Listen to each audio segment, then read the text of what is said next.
I don't know if this is a parenting tip or just something I do, but one of the things I try to do with all of my kids is I really try to see them for who they are. I accept my kids for exactly who they are, all the good and all the bad and all the things that make them special. I really try to make sure I'm paying attention, seeing what they do and say, the decisions they make, and sort of take them in. And I had a great example of that yesterday. We were at the beach, and my 6-year-old son, Austin, sees his father, who's not too far from us on the beach, with his 2 young girls. They've dug a hole in the sand, and the dad comes along and he digs like a channel from their hole to the ocean. And he's explaining to the girls, in time, when the tide comes up, the water is going to go up the channel and eventually is going to fill the hole in the sand. My son has also been digging a hole in the sand, and he decides he also wants to do the same experiment with a channel to see if the water is going to come and fill up his hole. So he says to me, "Daddy, look at what they're doing over there." And I explained to him, he said, "Well, I want that too." And I said, "I can help you with that." So I went over and I dug the same channel from the hole down to where the surf ended and said, "We're good to go, pal." And he looked over at the other hole and said,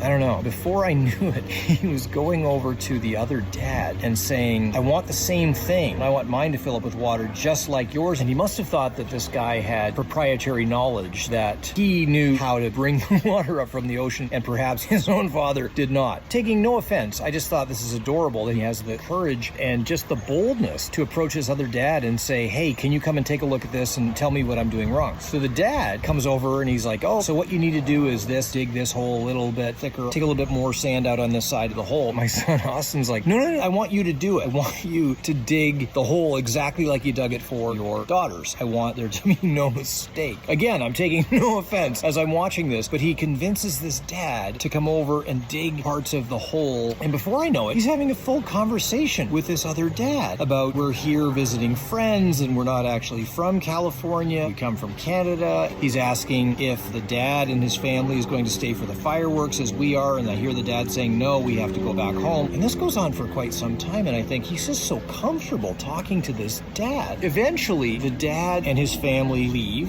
We go back to the condo where we're staying, and we're hanging out by the pool in the spa. Lo and behold, who do we see but the dad? My son sees the dad, and he says, "Oliver!" The dad, whose name apparently is Oliver, says, "Austin?" He comes over to me and says, "Your son is just absolutely wonderful. He's going to be running a company someday. He was instructing me exactly how to build this hole." And I'm like, "Yeah, that's just him." And I just thought, he is just so comfortable having these conversations and making friends, and he can talk to little kids and older kids and apparently adults. But I thought, this is our little guy, and he is special in that way. And I'm so proud of him, and I'm just going to keep encouraging him.